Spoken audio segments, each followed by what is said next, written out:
Fin de la visite du chef de l'État dans la région du Tonkpi. Hier, c'était les étapes de Danané et de Zouaounien. Le président Alassane Ouattara a redonné espoir aux populations. Hier, journée mondiale de la liberté de la presse en Côte d'Ivoire.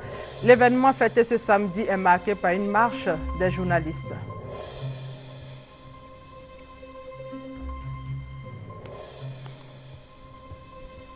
Au moins 2 personnes tuées par balle vendredi à Conakry. L'incident est survenu lors des affrontements entre opposants et forces de l'ordre. Bonjour à toutes et à tous. Ce journal sera une fois encore marqué par la visite du chef de l'État dans le Tonkpi. Visite bouclée hier par les étapes de Danané et de Zouaounien où la mobilisation était exceptionnelle. Alvorassa pour plus de détails. C'est à 10h35 GMT que le président de la République Alassane Ouattara est arrivé à Zouaounien, sur ce stade de Maracana. Déjà à cette première étape, il a été accueilli par une foule enthousiaste venue spontanément lui souhaiter la bienvenue.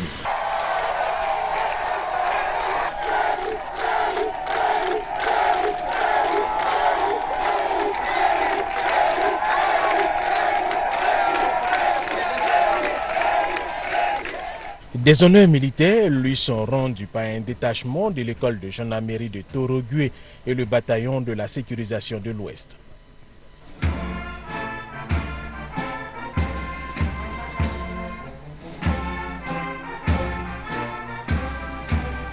Le président de la République sera ensuite escorté par les populations jusqu'au lieu du meeting, au lycée de Zouaounien, avec des escales à l'appui, comme ici, pour inaugurer la plus grande avenue de Zouaounien, désormais baptisée avenue Alassane Ouattara.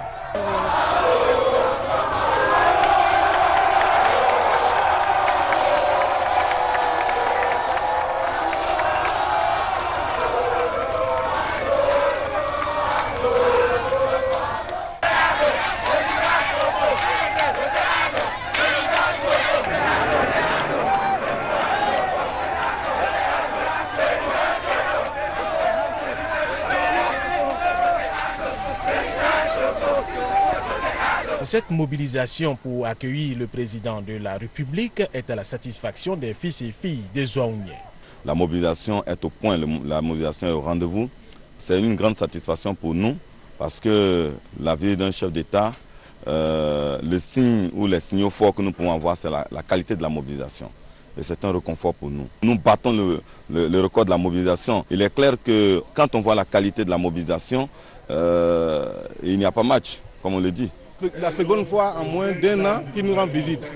C'est vraiment la preuve de l'estime qu'il a pour notre département, pour notre district. Depuis Ma, Danané, Zouaounien, Benouin, Biakouma, voilà. Nous, les hommes de l'Ouest, nous sommes des hommes de paix. Nous sommes des hommes de paix et nous inscrivons directement dans sa politique de paix et nous disons vraiment merci, grand merci pour cette visite d'État. Tout comme à l'arrivée au lieu du meeting, le départ après les échanges avec les populations a été également un moment de communion. Moment de communion entre le président de la République Alassane Ouattara et les populations de Zouaounien. Depuis Zouaounien, le président de la République a rassuré les populations que toute la lumière sera faite sur la mort du général Robert Guéhi, assassiné en septembre 2002. Il a également annoncé le vote électronique en Côte d'Ivoire pour les prochaines élections. C'était au cours d'un meeting. Le point avec Jérôme Kofi Aboulé. Vendredi 3 mai 2013, nous sommes à Zouaounien. C'est par cette localité que le président de la République, Alassane Ouattara, entame la 3e journée de sa visite d'État dans le Tonkpi. Il est 11h30 quand le chef de l'État arrive sur la place réservée à la cérémonie, pour ne pas dire le meeting marquant son passage à Zouaounien. Comme dans les autres villes de la région déjà visitées, c'est une foule nombreuse, compacte, composite. Une foule heureuse, faite de jeunes, d'adultes, de cadres administratifs et traditionnels qui attend le chef de l'État. Les populations de Zouaounien, désireuses de voir le président Alassane Ouattara, désireuses aussi de l'entendre, d'écouter son message porteur d'espoir. Mais avant tout, comme le veut la tradition, ce sont ces populations, à travers leurs représentants, qui vont ouvrir le chapitre d'allocution. Cela d'abord pour rendre hommage au président Alassane Ouattara pour sa présence, ensuite pour faire des suggestions, des propositions, voire des doléances.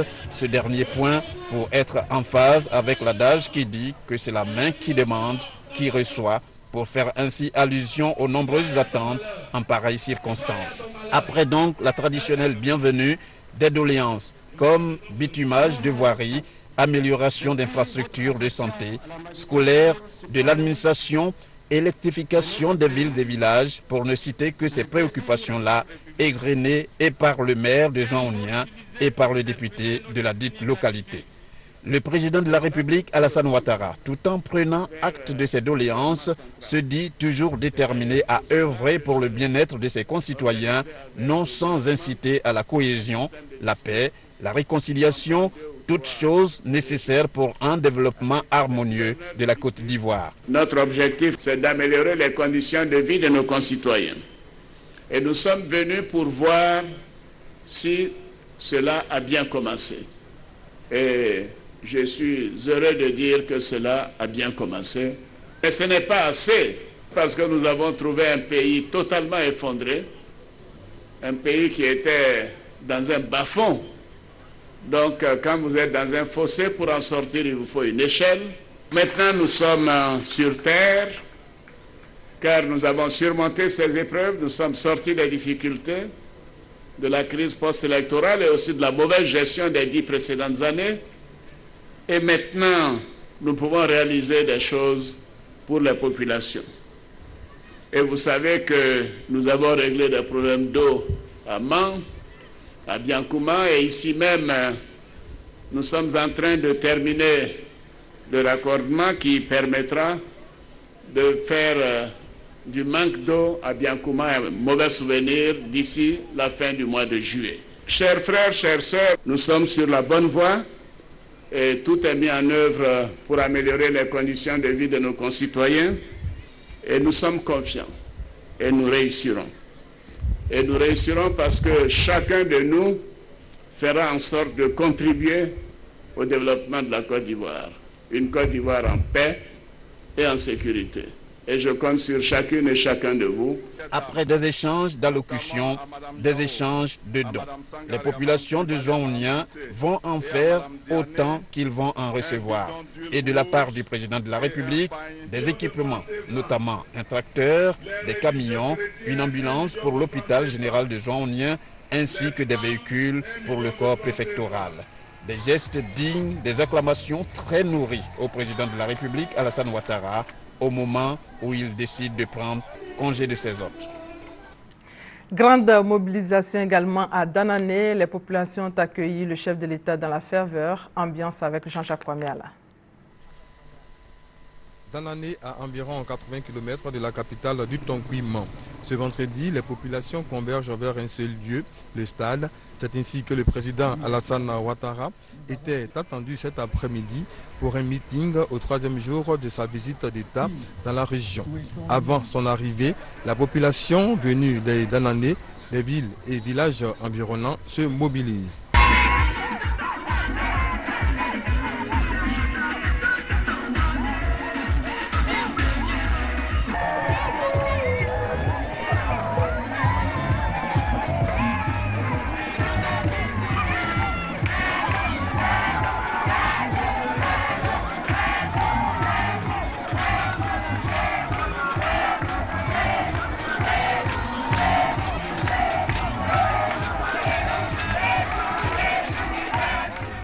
Le président de tous les Ivoiriens et c'est l'image de l'Afrique aujourd'hui. Donc il faut, en tant que fils du terroir, il faut aller l'accueillir pour lui montrer vraiment qu'il a aimé et que vraiment on l'attend pour beaucoup faire dans la région. Visite d'État du président Alassane Ouattara à Danané, occasion également pour la population d'exprimer ses attentes placées sous le signe de l'espoir. Vous savez déjà que la région de Danané est beaucoup en retard. Avec son arrivée aussi, je pense qu'il va donner encore plus. Je suis très content parce qu'il est arrivé à l'ouest. Parce que nous, les jeunes de l'ouest, on a besoin de lui ici. Parce qu'on souffre beaucoup. Alors, on a bien des moyens pour travailler. D'autres ont diplôme, ils ne peuvent pas travailler. Donc, franchement dit, on a besoin pour qu'ils arrangent notre région Danané. Arranger la région de Danané, c'est le sens de la visite d'État du président Alassane Ouattara à Danané. Arrivé aux environs de 15 heures, en provenance de Zouaoumien, le président Alassane Ouattara a reçu le personnel militaire.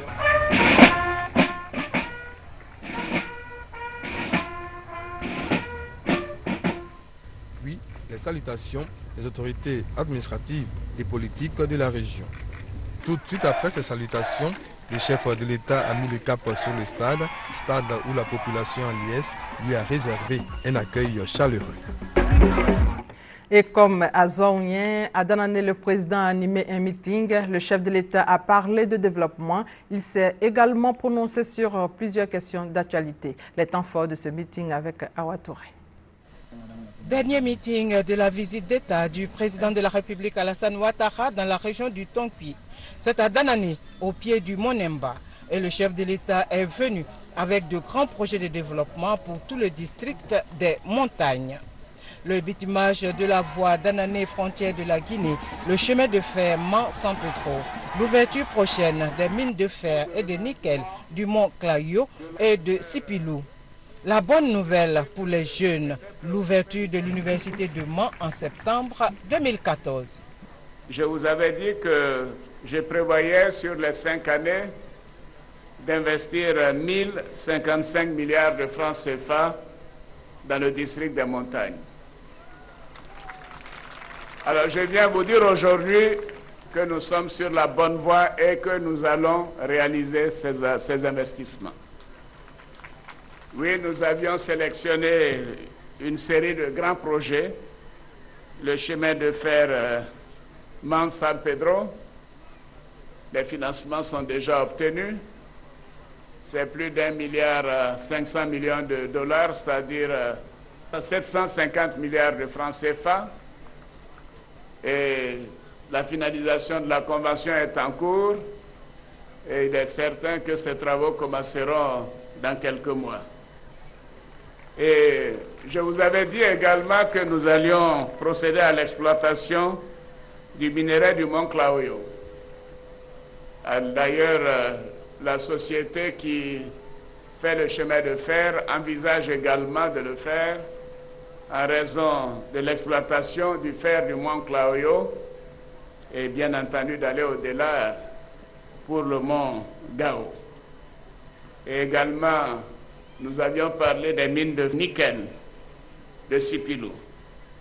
Ces projets ensemble font littéralement 1 milliard de dollars, c'est-à-dire 500 milliards de francs CFA. Vous voyez que rien que ces 4 projets, nous sommes au-delà des 1000 milliards de francs CFA dont je vous avais parlé. Et ces projets seront exécutés dans les 3 années à venir. Le président de la République, Alassane Ouattara, apporte ainsi de l'espoir à cette région qui a souffert des crises à répétition. Une région qui refuse de s'arrêter aux méfaits de ces crises. Les peuples dans et malinqués de Danané ont donc su sécher leurs larmes. Oui, Monsieur le Président de la République, nous refusons de nous arrêter aux méfaits de la crise, fussent-ils douloureux et atroces. Nous refusons de continuer à pleurer sur notre sort. Nous avons décidé de nous détourner de tous ces recensements et de toute récrimination pour nous engager résolument dans la voie du pardon et de la réconciliation, comme vous nous l'enseignez au quotidien, Monsieur le Président de la République. Nous savons par-dessus tout que c'est par la capacité à remonter les crises et à y remédier que se mesure aussi la grandeur d'un peuple. Pour cela, Monsieur le Président de la République, nous croyons à la vertu républicaine. Et nous adhérons pleinement à la politique de réconciliation que vous avez bien voulu initier pour tous les filles et fils de ce pays. Pour cette visite d'État dans la région du Tonki, le président de la République, Alassane Ouattara, a offert 24 véhicules de type 4x4 au corps préfectoral, 13 camions de ramassage des ordures ménagères. Il faut signaler que toutes les communes de Côte d'Ivoire ont reçu ce même matériel de salubrité. Coût total de l'opération, 5 milliards de francs CFA. Dans le domaine de la santé, le président de la République a annoncé le renouvellement du plateau technique des centres hospitaliers régionaux CHR de Côte d'Ivoire.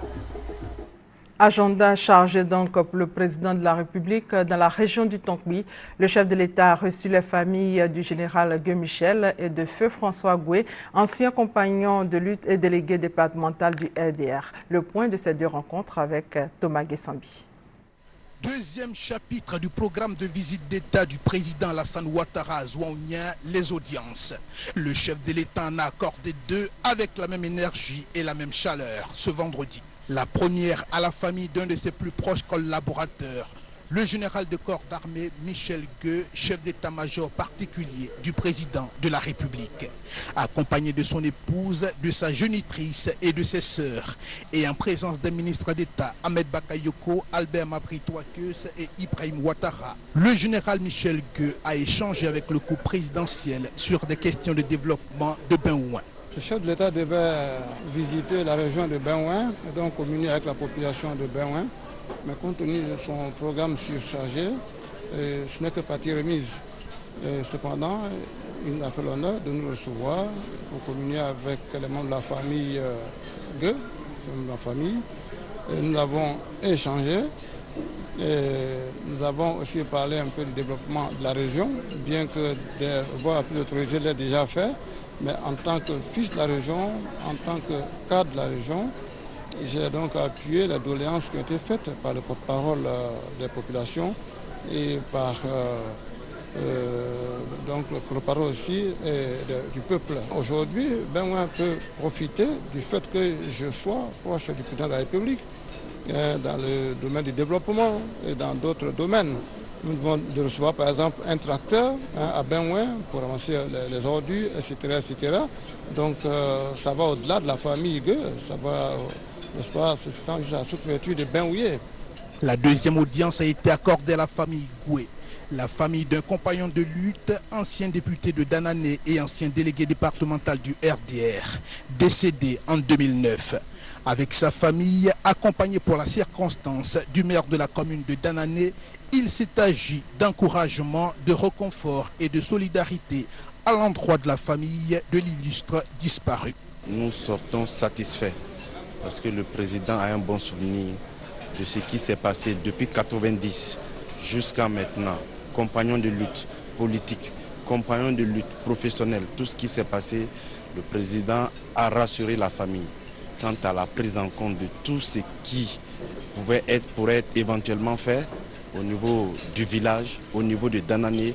Nous, en tant qu'élus, nous sommes satisfaits parce que nous pensons que le président, comme il a dit lui-même, dans quelques années, notre département Danané, le village de Goué-François, tous les départements ou toutes les villes de l'ouest du Tonkwí connaîtront un changement. Ces audiences se sont tenues autour de 13 heures et ont duré une trentaine de minutes. Les cadres de Sipilou ont également échangé avec le chef de l'État sur leurs préoccupations en attendant sa visite dans leur département. Michel Digré. Les cadres et chefs coutumiers du département de Sipilou reçus en audience par le chef de l'État pour exposer au président Alassane Ouattara les préoccupations des populations de cette localité. Une rencontre tenue juste après le meeting de Biankouma, le calendrier de cette visite d'État dans le Tonkwí n'ayant pu permettre au président de se rendre à Sipilou. Pour le président Alassane Ouattara, ce n'est que partie remise. D'ici là, il a prêté une oreille attentive aux doléances des cadres de Sipilou, dont la plus essentielle porte sur le bitumage de l'axe Biankouma-Sipilou pour désenclaver cette localité riche en ressources naturelles. Vous trouverez le nickel de Glagoualé jusqu'à Yorodougou, Doussama Nickel. C'est une plateforme importante. En dehors des produits de rente que sont le café, le cacao, tous les produits vivriers se sont donné rendez-vous à Sipilou et en quantité extraordinaire.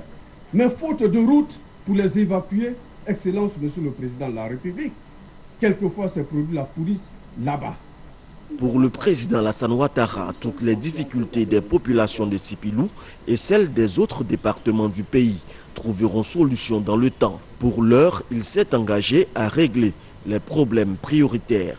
Pour le moment, nous devons donner la priorité à l'eau, à l'électricité, à l'école et à la santé. Parce que c'est plus facile à régler en réalité, compte tenu des contacts que nous avons pris. Maintenant, les infrastructures viendront également. Ça demande de l'argent. Nous allons par étapes, mais nous sommes confiants que dans les 2-3 ans à venir, nous allons pouvoir régler toute une série de problèmes. Le département de Sipilou est frontalier de la Guinée et compte plus de 50 000 habitants.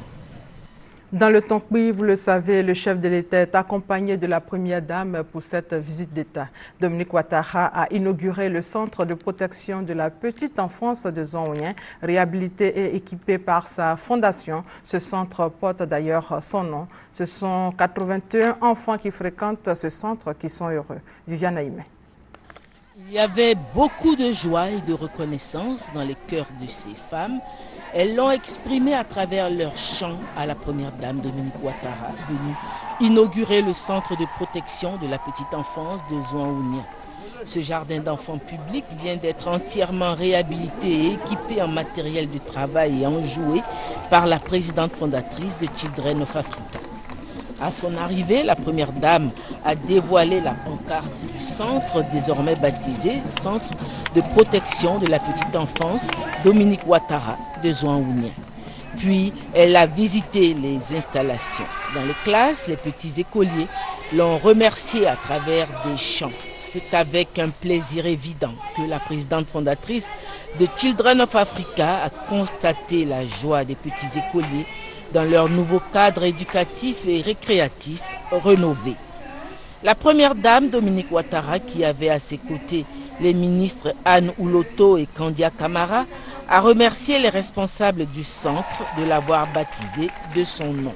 En plus d'avoir réhabilité et équipé ce jardin d'enfants publics, la première dame a aussi fait don de 1 million de francs pour son fonctionnement et offert 1 million de francs pour le personnel d'encadrement et 500 000 francs aux mamans présentes. Les femmes de Zouanougne, à leur tour, ont signifié leur reconnaissance à leur bienfaitrice par plusieurs dons, notamment un tableau, des pagnes, du riz de récolte et de l'huile de palme. Sachez qu'au cours de son périple dans le Tonkpi, le président a souligné que son gouvernement est sur la bonne voie pour tenir les engagements pris pendant la campagne électorale présidentielle. Il a rappelé que le programme présidentiel d'urgence a tout de même permis beaucoup de réalisations. C'est sur cette note d'espoir que le chef de l'État a quitté Danané hier, dernière étape de sa tournée dans le Tonkpi pour regagner Mans. Le président de la République quitte Mans pour Abidjan cet après-midi après avoir animé une conférence bilan. La prochaine visite d'État est prévue dans la région des Savanes dans le mois de juillet. Et toujours dans le Tonkpi, la compagnie ivoirienne d'électricité a déployé de grands moyens pour permettre une fourniture régulière de l'électricité, des acquis qui, après le passage du président de la République, profiteront aux populations. Eugène Atoubé. Durant tout le séjour du président de la République dans le Tonkpi, le dispositif de veille et de maintenance des équipements et installations électriques de la CUE à Mans a permis qu'aucun couac majeur ne survienne. Les gros moyens ont été déployés pour qu'il n'y ait aucune anomalie majeure, aucune coupure. Nous avons dû prévoir une équipe de permanence qui se trouve actuellement à Bio et qui contrôle tout sur place, de sorte que la fourniture d'électricité au niveau de la région soit toujours maintenue. Et puis l'hélico est sur place aussi pour veiller à toute situation qui pourrait intervenir sur les lignes. Ce dispositif exceptionnel, ignoré des populations, laisse entrevoir les problèmes que connaissent Mans et toute la région du Tonkpi en matière de fourniture d'électricité. Le corps CHR, par exemple, les branchements sont tellement anarchiques que souvent on assiste à des courts-circuits. C'est ça qui est le problème. Souvent on peut couper courant plus de 2 semaines, 2 jours, 3 jours. Donc franchement, nous sommes élèves, ça nous fatigue un peu. Au 3e jour de la visite du président de la République dans le Tonkpi, les populations de plusieurs localités alentours, jusqu'à Fakoubli, ont vécu plusieurs heures de coupure d'électricité, à leur grande surprise. La direction régionale de la CUE à Mans a une claire conscience des attentes de ses clients, quand Abidjan, lui, mesure la nécessité de renforcer la capacité des équipements électriques à Mans. Nous sommes passés de 50 MVA à 70 MVA en installant un nouvel équipement plus puissant. Nous avons également installé un deuxième transformateur pour alimenter la ville. Ce transfo a eu sa puissance qui est passée de 16 MVA à 24 MVA. Tout ça, ça nous donne la possibilité donc d'alimenter beaucoup plus de clients et de sécuriser l'alimentation aussi, d'améliorer la qualité du produit.